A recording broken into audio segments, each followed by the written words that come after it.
কোর্টে BNP mechanism করে মামলা করে। আচ্ছা, এত কাঁচা মেকানিজম কেউ করে যা সব বোঝা যায়, সব দেখা যায়? আমার মনে হয় এদের বুদ্ধি শুদ্ধি কম।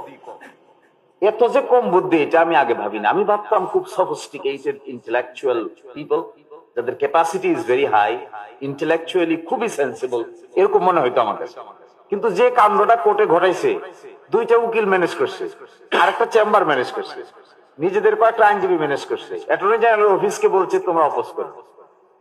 এগুলো যে করছে এরা আবার সব কই, একই কারবার।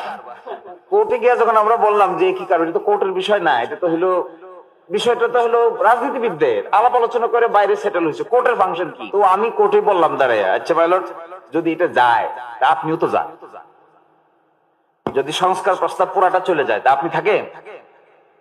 কারণ যে অর্ডিন্যান্সের আলোকে আপনি অ্যাপয়েন্টেড হয়েছেন, এই অর্ডিন্যান্স তো এই সরকার আসার পরে, অভ্যুত্থানের পরে 133টা অর্ডিন্যান্সের একটা অর্ডিন্যান্স হলো বিচার বিভাগের অ্যাপয়েন্টমেন্টের জন্য একটা কমিশন গঠন করে নিয়োগ।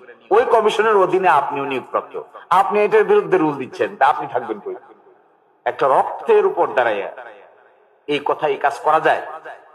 আশ্চর্য ব্যাপার। আমার তো ধারণা এই প্রতিটা চেয়ারের পিছনে ছোপ ছোপ রক্ত আছে, যে চেয়ারগুলোতে পরবর্তীতে সংস্কারের পরে যারা বসে, 5ই আগস্টের পরে যারা এই চেয়ারগুলোতে বসছে, তাদের নিচে তো আমার ধারণা রক্তের ছাপ লেগে আছে চেয়ারের পরতে পরতে। এই কথা বলা যায়? বলে এই টেবিলের সঙ্গে প্রেসিডেন্ট আদেশ দিতে পারে না। তো কোর্টকে আমি সেদিনই বলেছিলাম আমাদের কথা শোনার কথা না, কিন্তু তারপরে এক্সট্রা অর্ডিনারি শুনেছে, সিনিয়র অ্যাডভোকেট অ্যাভয়েড করতে পারে না। বললাম যে ঠিক আছে, সব বাদ, বাদেই যদি দিতে হয় সব বাদ, চলেন আমরা 4 অগস্টে যাই, let us go back to 4th August. তাহলে কি আপনি থাকেন? বলছে না আমি থাকি। তাহলে ওই দিন বসে আদেশ দেন, একটা টাইম মেশিনে আবিষ্কার করে আমরা 4th অগস্টে যাই, আর এর মাঝখানে যা হয়েছে সব একেবারে রিসেট। তখন আর কথাবার্তার, অর্থাৎ আমার ধারণা একটা রাজনৈতিক সংকটকে কোর্টের বারান্দার ভিতরে টেকনিক্যাল ওকালতির কায়দায় মোকাবেলা করার যে তরিকা, এটা যে ভুল, এটা তো কয়েকবার প্রমাণিত। এটা কেয়ারটেকার সরকার বাধ্য হয়ে প্রমাণিত হয়েছে, দেশে আগুন জ্বলছে। 5th অ্যামেন্ডমেন্ট, জিয়া রহমান সাহেবের করা 5th অ্যামেন্ডমেন্ট বাংলাদেশের সুপ্রিম কোর্ট ব্রাশ সাইড করে, কিচ্ছু নাই।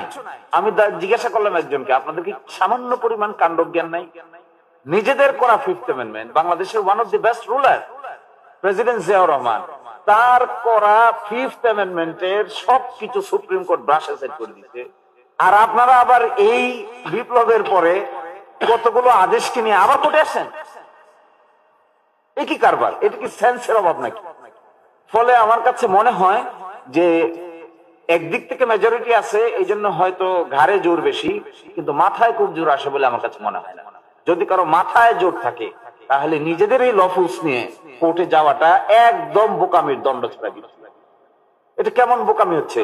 আচ্ছা বলেন, এখানে বলা আছে আইনে, এই আদেশ জারির অব্যবহিত পর অনুষ্ঠিতব্য জাতীয় সংসদ নির্বাচনের দিন এই আদেশ অনুসারে গণভোট অনুষ্ঠান করা হবে। তো গণভোট চ্যালেঞ্জ করছে, গণভোটের প্রশ্নকে চ্যালেঞ্জ করছে, তো নির্বাচন রয়ে গেছে। কি আশ্চর্য ব্যাপার! এত বোকা মানুষ হয়? গণভোটের 4টা প্রশ্ন, এই 4টা প্রশ্নকে বলছি কেন অসাংবিধানিক হবে না, আদালত রুলও দিয়েছে। তাহলে এই যে বাকি অংশ, একই দিনে যে জাতীয় সংসদ নির্বাচন হলো, তার কি হবে?